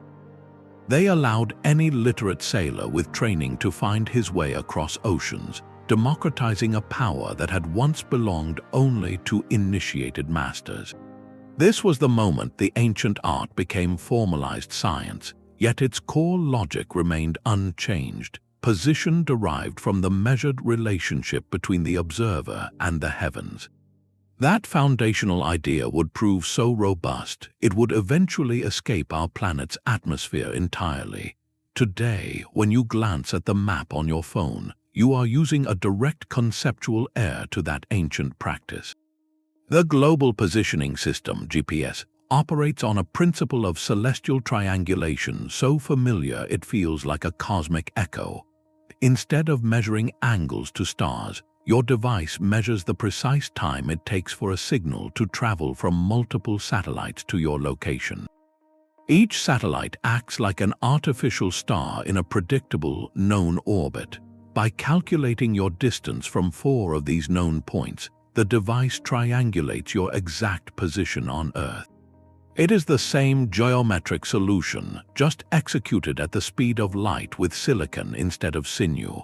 The star compass has been rebuilt in medium Earth orbit, a testament to the timelessness of the underlying problem. How do you locate yourself within a featureless space using only reference points in the sky? This lineage is not merely poetic, it is operational. In the silent void between worlds where GPS signals cannot reach, NASA still trains its astronauts in the old ways. They learn to use a spacecraft's optical sight, called a sextant, to take star sights against the horizon of Earth or the Moon, manually calculating their position as a critical backup to digital systems. An astronaut in a capsule, aligning a crosshair on the bright star Sirius, is performing a ritual that connects them directly to a Micronesian PWO steering by that same star's rising point 3,000 years earlier. The tools have evolved from carved wood to polished aluminum, from memory to microchip, but the essential human act of finding a way home by the stars remains. This unbroken thread, from the first voyagers who dared to trust the sky to the engineers plotting courses to Mars, reveals something profound about human ingenuity. We have been solving the same fundamental puzzle across millennia, the puzzle of position and direction on a featureless plane. The open ocean and the depth of space present the same existential challenge, a vast emptiness without landmarks, where getting lost is not a metaphor but a terminal condition. Each era's solution reflects its available technology, from the cultivated human mind to the mechanical instrument to the network of orbital satellites. Yet each breakthrough stands on the shoulders of the last, built upon the foundational realization that the cosmos itself provides a stable, universal coordinate system. The legacy of celestial navigation is not confined to history books or museum pieces. It is alive in every satellite fix that guides a ship, in every interplanetary probe that uses stellar reference to hold its course, and in the enduring human instinct to look up when we feel lost. It is a story that begins with a lone navigator on a dark sea, reading a story in the stars, and stretches forward to a future where that same story guides us to other worlds. The greatest maps were never drawn on paper, they were written in light across time, waiting for us to learn how to read them. The story of these voyages could have remained a beautiful but unprovable legend. To move from oral tradition to documented science required a new way of listening, a field of study built on collaboration rather than extraction. This is ethnoastronomy, a discipline where astronomers, archaeologists, anthropologists, and historians sit alongside indigenous knowledge holders, not as subjects to be studied, but as co-researchers and teachers. Its goal is not to simply record what people believed about the sky. but to understand how that belief functioned as a precise, operational science for survival and society. Pioneers like the historian David Lewis did not just read about navigation in libraries, he went to sea. In the 1960s and 70s, he sailed across the Pacific with the last generation of traditional navigators, men from the Caroline Islands and the Polynesian outliers, meticulously documenting their techniques in real time. He learned to feel the swells, to trust the star compass, and to witness the staggering accuracy of their mental dead reckoning firsthand. His work, and that of scholars like Clive Ruggles, who meticulously correlate ancient stone alignments with celestial events, transformed the conversation.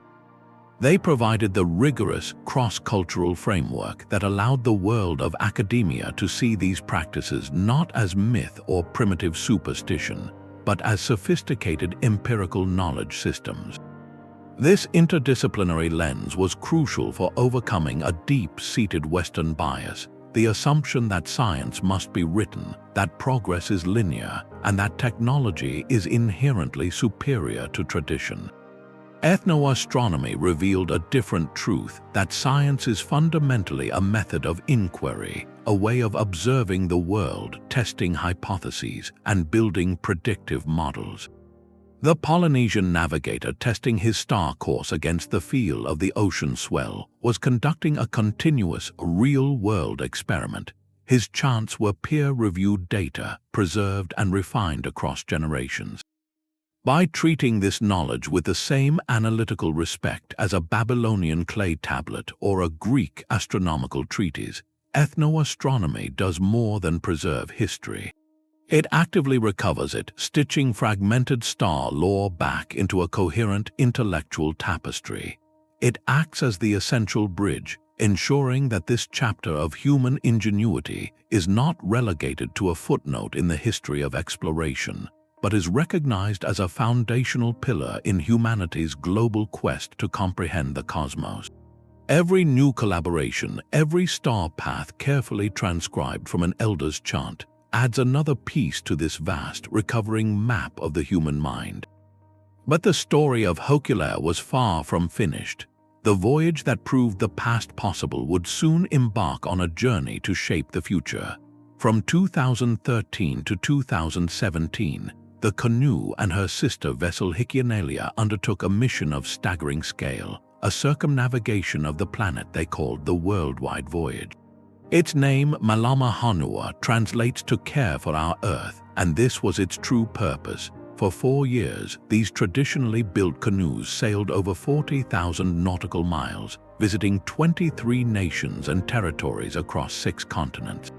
They navigated the crowded shipping lanes of the Panama Canal, the historic waters of New York Harbor, and the legendary shores of Cape Town. And for much of this global journey, they did so without modern instruments, guided by a new generation of navigators trained in the ancient star compass. This was the ultimate stress test. Could a system born in the Pacific find its way through the unfamiliar currents and under the foreign stars of the Atlantic and Indian Oceans?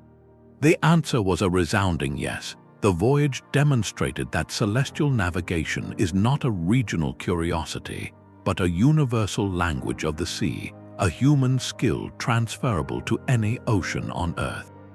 Yet the true destination of this voyage was not a port on a map, but a shift in consciousness. At every stop, the crew, a mix of seasoned navigators, educators, scientists, and cultural practitioners, engaged with local communities, especially young people. They shared stories of the ocean's fragility, of the plastic they had seen swirling in distant gyres, of the coral reefs bleached by warming waters. They spoke not as outsiders with a political message, but as ocean people, descendants of voyagers who had always understood the sea as a source of life, not a resource to be exploited. The canoe itself was the most powerful teacher. To see this elegant, wind-powered vessel, built from natural materials and navigated by the stars, was to witness a different relationship with the planet. It was a symbol of sustainability in motion, proving that long-distance travel could be achieved in harmony with nature, not in conquest of it. The Malama Honua voyage became a floating classroom and a diplomatic vessel, forging connections between Pacific Islanders facing sea level rise and Florida communities confronting stronger hurricanes, between Brazilian activists protecting the Amazon and crews who understood the forest as the lungs of the world. It showed that the ancient wisdom of wayfinding, with its deep literacy of natural signs, is precisely the kind of holistic thinking needed to navigate the complex environmental challenges of the 21st century. The voyage captured global attention because it was not a reenactment locked in the past. It was a living, breathing demonstration of resilience and relevance. When Hōkūleʻa finally returned to her home waters of Hawaii, she was greeted by a flotilla of hundreds of canoes and thousands of people. The emotion was not just about celebrating a safe return, but about recognizing a circle completed. The knowledge that had once been nearly lost had now sailed around the world, sharing a message of unity and stewardship written in the stars. This contemporary mission transformed the canoe from a vessel of discovery into an icon of hope, proving that the most ancient maps can still chart a course for our collective future. The classroom has moved from four walls to the open ocean. In schools across the Pacific, the ancient art of wayfinding is no longer a historical footnote, but a living curriculum. From Hawaii to Aotearoa, New Zealand, educational programs are weaving the star compass and the canoe into the very fabric of learning. Students are not just reading about geometry, they are calculating the angles of a sail. They are not just memorizing astronomy terms, they are mapping the night sky to plan a hypothetical voyage. This is place-based education in its most powerful form, where academic concepts are grounded in the land, sea, and cultural heritage of the community itself. A physics lesson becomes tangible when you feel how the shape of a hull affects its speed through water. An ecology unit comes alive when you track the migratory paths of seabirds that signal land. This approach transforms STEM, science, technology, engineering, and math from abstract disciplines into a unified toolkit for understanding and navigating the world. The process of building a scale model canoe, for instance, integrates engineering design, material science, and the mathematics of symmetry and measurement. It is a hands-on project where a mistake is not just a wrong answer on a test, but a lesson in structural integrity. This method demonstrates a profound truth that ancient knowledge systems are not relics to be preserved under glass. They are dynamic, effective pedagogical tools proven by millennia of real-world application. By engaging with wayfinding, students connect disparate subjects in a tangible, experiential way. They see how their ancestors used observational science, mathematical estimation, and environmental technology to solve one of humanity's greatest challenges. This interdisciplinary spirit, often hailed as a modern educational innovation, is simply the way their ancestors thought every day. The impact extends far beyond academic scores. For Indigenous students, this curriculum is a powerful source of cultural revitalization and pride. It tells them that the wisdom of their grandparents and great-grandparents is not secondary to Western science, but is itself a sophisticated and valid science. It fosters a deep sense of identity and belonging, countering narratives of loss with stories of enduring genius. For all students, it cultivates a vital environmental awareness. To learn wayfinding is to learn a language of deep listening to the waves, the winds, and the stars. It instills a sense of kinship with the natural world, framing the ocean not as a resource to be used, but as a relative to be understood and protected. The collaborative nature of voyaging, where every crew member has a role and the navigator depends on the steersman, teaches irreplaceable lessons in communication, trust, and teamwork. This educational movement ensures the knowledge is not just preserved in books, but actively regenerated in the minds and hands of the next generation. It is passing the compass forward, ensuring that the star paths remain open roads for explorers of the future. even with our newfound understanding, the map is far from complete. The story of celestial navigation is not a closed book, but an ongoing investigation, with every answer revealing deeper, more tantalizing questions. We now know they could do it, but the hunt for the physical proof, the tangible tools they left behind, continues to challenge archaeologists. Where are the ancient sextants, the star charts carved in wood, the portable instruments? Their primary tool was the mind itself, a fact that makes the search for material evidence both frustrating and fascinating. Perhaps the most promising clues lie not in artifacts they carried, but in landscapes they altered. This is where new technologies are revolutionizing the search. LiDAR, which uses laser pulses to strip away dense forest canopy or map the seafloor, is revealing a hidden world. It can identify the subtle, human-made patterns of ancient fish ponds, terraces, and ceremonial platforms that are invisible from the ground, structures that may have been aligned with celestial events. By scanning coastal regions now submerged by rising sea levels, researchers hope to find the very harbors and staging grounds from which those first great voyages launched, physical contexts for the intangible art of wayfinding. Simultaneously, advanced archaeoastronomy software allows scholars to rewind the sky with incredible precision, testing oral traditions against the celestial mechanics of specific centuries. Was a chant describing a voyage actually a perfect star path for the year 800? The software can tell us. This digital toolset is providing a rigorous, testable framework for stories passed down for generations, transforming myth into a dataset of potential historical events.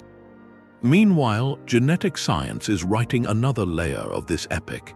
By analyzing the DNA of modern Pacific Islanders and comparing it to ancient remains, scientists are tracing migration routes with finer and finer detail. But perhaps the most ingenious genetic detectives are following not people, but their silent travel companions. The humble Pacific rat, the coconut palm, and the sweet potato each have their own migration story locked in their genes. By sequencing these species, researchers can see when and where they moved, offering independent, biological confirmation of human voyages and contacts across vast oceans.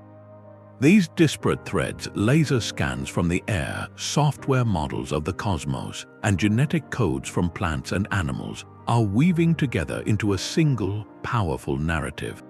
The most profound frontier, however, lies in a new kind of collaboration. The future of this research is not a race to extract data from indigenous communities, but a partnership to co-create knowledge. It is a convergence where satellite data is interpreted through the lens of an elder's chant, where a genetic timeline is given meaning by a genealogical story, where a LiDAR map is understood by someone who knows how their ancestors would have used that landscape. This collaborative model honors the intellect of the original explorers not as a mystery to be solved by outsiders, but as a living legacy to be engaged with by their descendants. It recognizes that the most complete map of the past will be drawn by both the microscope and the memory, by the algorithm and the oral tradition. What emerges is a more humble, more accurate, and infinitely richer human story, one that finally gives our seafaring ancestors their rightful place not as primitive adventurers, but as some of the greatest scientists and explorers our species has ever produced. Their chapter in history is being rewritten not with the ink of assumption, but with the light of stars, the code of life, and the enduring power of a story told true. The line between a sacred story and a sailing manual was often invisible. Oral traditions across the Pacific are rich with the deeds of the trickster demigod Maui, who used a magical fishhook to pull islands from the sea, and even lassoed the sun to slow its journey across the sky. To a modern ear, these sound like pure fantasy, charming folktales with no basis in measurable fact.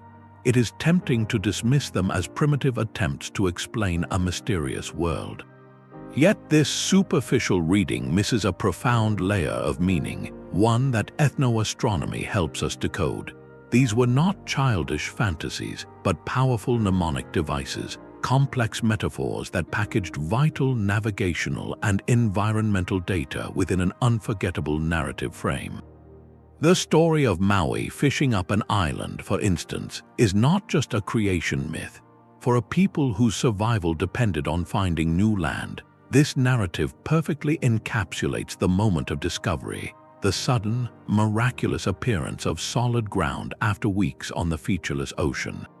It transforms the act of wayfinding into a heroic, divine endeavor, making the memory of that island's location and the method of finding it sacred, and therefore meticulously preserved. Similarly, the famous tale of Maui slowing the sun is far more than a whimsical explanation for the length of the day. It directly corresponds to the critical solar observation of declination, the sun's apparent north-south movement in the sky throughout the year. A navigator needed to know that the sun's path, its speed across the horizon, changes with the seasons.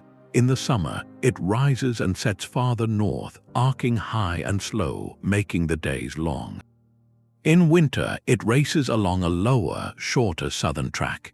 The concept of a hero physically restraining the sun to create longer daylight for work and travel is a brilliant, visceral metaphor for this observable astronomical phenomenon. It encodes a practical piece of data, the seasonal variation in solar motion, into a dramatic, memorable story that every child would learn. This reveals the fundamental error in our modern categorization. For these cultures, there was no hard division between myth and science, between the sacred and the practical. The spiritual narrative was the vessel that carried the empirical knowledge. The legend provided the why, the cultural and cosmological significance, while simultaneously detailing the how. A chant about following a specific star to the underworld might, in its poetic structure, list the sequential star bearings for a voyage to the west. The mythic framework ensured the information was transmitted with emotional weight and cultural authority, making it far more resilient than a dry list of instructions.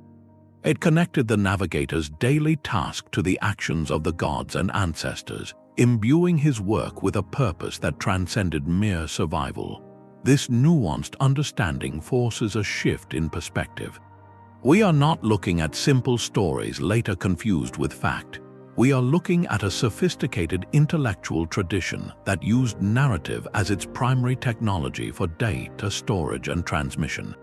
The metaphor was the medium and the lesson was literal. To separate the legend from the science is to break the code, to lose the very mechanism that kept the knowledge alive across centuries. These stories were the living hard drives of their culture, and the myths we might skim over as fantasy are, in truth, some of humanity's most enduring and ingenious works of integrated science. The canoe's larder was a carefully curated library of survival. Beyond the mental maps and star chants, a successful voyage depended on a profound understanding of the body's needs, a logistical puzzle solved with what the islands provided. The crew could not simply stop for supplies. They had to carry an entire ecosystem's worth of sustenance in their hulls. The foundation was preserved staples, foods engineered by generations of experimentation to withstand weeks at sea. Fermented breadfruit, known as ma, was a staple. Prepared on land, the starchy fruit was buried in leaf-lined pits where it would ferment into a sour, dough-like paste that was both nutritious and remarkably resistant to spoilage. Dried fish, salted and cured in the sun, provided essential protein, and the humble coconut was a marvel of natural packaging, a hard shell containing hydrating water and rich, energy-dense meat. These were not just snacks, they were calculated rations, the baseline calories that kept muscle and mind functioning. Yet no amount of stored food could last an entire multi-week journey. The ocean itself became their supplemental garden, and the navigator's environmental literacy extended directly to the dinner plate. He knew which pelagic fish, like tuna or mahi-mahi, were safe and abundant in the deep ocean. More crucially, he understood that the appearance of certain species was not random, but a navigational signal. spotting reef fish, which rarely venture far from the sheltered waters of an atoll, was a thrilling sign, a biological announcement that land was near, perhaps just over the horizon. Birds were not only guides but also potential sustenance. Frigate birds and boobies could be caught at sea, providing fresh meat. The crew would also use fishing lines trailed behind the moving canoe, turning the act of travel into a continuous harvest. Water was the most precious and challenging resource. Large gourds and bamboo tubes stored fresh water from springs on the departure island, but the primary method of replenishment was the sky. They became masters of reading weather for rain, using sails and large mats to catch and funnel every precious drop into their containers. This knowledge of how to find water in the open ocean, to coax it from clouds and storms, was as vital as any star-bearing. This intricate fusion of wayfinding and sustenance reveals the voyage as a total system. The navigator was not just a pilot, he was an ecologist, a nutritionist, and a physician.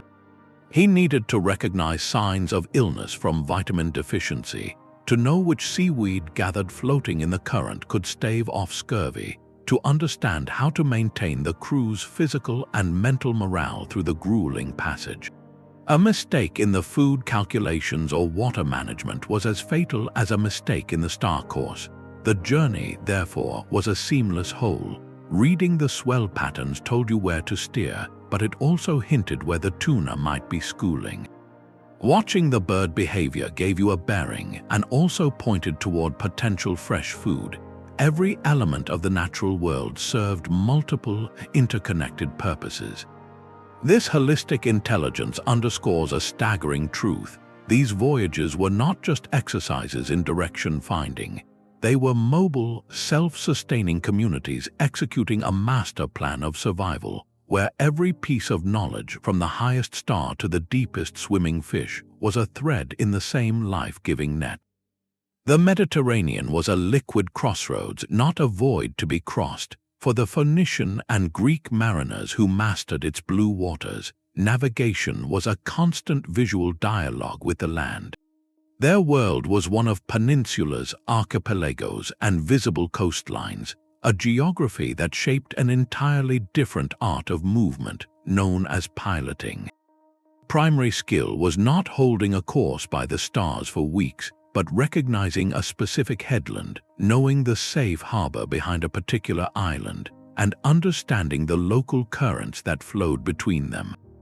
A voyage from Athens to Crete, for instance, could be accomplished by a series of short hops, keeping the silhouette of one island in view until the next rose on the horizon. Their celestial knowledge was real and vital, especially for night passages, but it served a different master. The star they called the Phoenician Bear provided a general northerly orientation, a backdrop for a journey that was always fundamentally about connecting visible dots.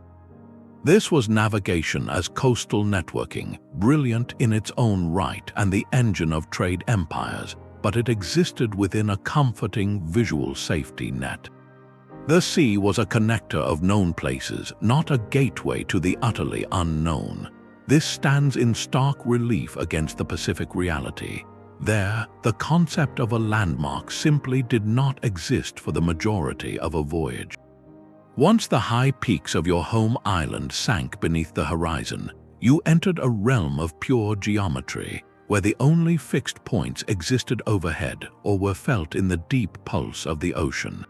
The Pacific system was not coastal, it was pelagic, born from and for the open ocean. This fundamental environmental difference dictated a divergence in technological thinking.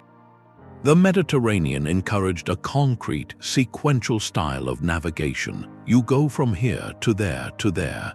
The Pacific demanded an abstract, mathematical style. You start here, follow this bearing for this many days, and you will arrive there. One system answered the question, which way to the next visible point? The other solved a far more profound puzzle. Where are you, and where is your destination, when every point of reference except the sky itself has vanished? This contrast is not about judging one method as superior to the other, but about understanding how human ingenuity molds itself to the challenge at hand. The enclosed Mediterranean fostered a mastery of the concrete and the visible. The expansive Pacific forced the invention of a science of the invisible, a way to see land that was not yet there, to feel direction in the absence of any visual cue. It pushes the definition of navigation from a practice of recognition to one of pure, sustained calculation. When we place these two great seafaring traditions side by side, the sheer audacity of the Pacific accomplishment comes into razor-sharp focus. It was not an incremental improvement on coastal sailing, it was a quantum leap into a different cognitive realm. To navigate the Mediterranean was to be a master of the known world. To navigate the Pacific was to become a creator of worlds, using the stars to write new lands into existence. This distinction helps us see the celestial wayfinders for what they truly were, not merely sailors, but the astronomers and physicists of their age, developing a theoretical model of the world that they then tested in the most demanding laboratory imaginable. This knowledge was power in the most literal and profound sense. A master navigator was more than a skilled sailor. He was a cornerstone of his society's security and prosperity. His mind held the only reliable maps to distant islands rich with timber for new canoes, to atolls where prized shells for tools and ornaments could be gathered, and to the shores of potential trading partners. He controlled the arteries of survival, the pathways that brought new resources, bridged alliances through marriage, and enabled the strategic settlement that relieved population pressures back home. In a world defined by the sea, the person who could reliably traverse it commanded immense social capital and often direct political authority. On the low coral atolls of Micronesia, where survival was a daily negotiation with a fragile environment, this dynamic reached its peak. There, the title of PWO, a master navigator, was not merely a profession, it was a prerequisite for chieftainship. A leader could not command respect or ensure the well-being of his people if he did not possess the knowledge to find new fishing grounds, to lead expeditions for resources, or to guide the community to safety in times of storm or conflict. The knowledge was the seat of power itself, a sacred trust that legitimized rule. This elevated status was reflected in every aspect of life. A navigator received the finest portions of food. His family was cared for by the community while he was at sea on long voyages, and his word carried weight in council meetings. He was a living library, and the society invested heavily in his preservation and success. This relationship reveals a fundamental truth about these maritime cultures. Their survival blueprint was not written on clay or parchment, but carried within the memory of a few highly trained individuals. The navigator's skill was not a personal talent, it was a public utility, the most vital infrastructure the community possessed. It was a form of intellectual capital so critical that it shaped social hierarchy, political succession, and the very identity of the people. To lose a navigator was not to lose a single person. It was to sever a lifeline, to risk the closing of a vital sea road that connected them to resources, kin, and their own future. This deep integration of skill and status shows us that celestial navigation was never a solitary pursuit. It was a social contract, a covenant between the individual who bore the immense cognitive burden and the community that supported, revered, and depended upon him. His voyages were collective endeavors, his successes were communal celebrations, and his knowledge was the engine that powered the entire society's capacity to grow, adapt, and thrive across the vast blue continent of the Pacific. Their story is a map of the human mind itself. We have traced the lines of this ancient science from the star compass etched into memory to the feel of ocean swells beneath a wooden hull. It is a narrative that redefines our understanding of progress.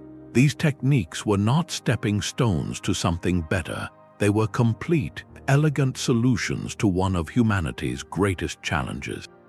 They represent a parallel path of discovery where the laboratory was the open ocean and the data was written in light and wave. The courage it took to point a canoe toward an empty horizon, armed only with chance and celestial knowledge, is a courage that still resonates.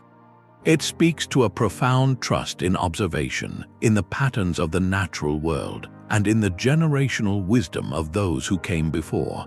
This was not a reckless gamble. It was a calculated leap of faith built upon a mountain of refined understanding. The legacy of these navigators is not locked in the past. It lives on in the revived star paths of the Hōkūleʻa, in the classrooms where children learn geometry through the sail, and in the quiet recognition that our ancestors were brilliant scientists long before the word science was ever defined. They teach us that true innovation is not always about creating something new, but sometimes about seeing the world with such profound clarity that its oldest patterns become your most powerful tools. Their story is a testament to resilience, to the unbreakable link between a people and their environment, and to the timeless human urge to find our place in the vastness. As we now look to the stars with telescopes and dream of other worlds, we walk a path they illuminated. The next time you gaze at the night sky, remember that you are looking at the same map that guided entire civilizations across an ocean. It is a map of wonder written for all of us. If this voyage into the past has inspired you, we would love to hear your thoughts in the comments below. Subscribe for more journeys into the mysteries that shape our world, and perhaps tonight, step outside and look up. See the stars not just as lights, but as ancient guideposts, and feel the connection to those first navigators who, with nothing but courage and knowledge, showed us the way.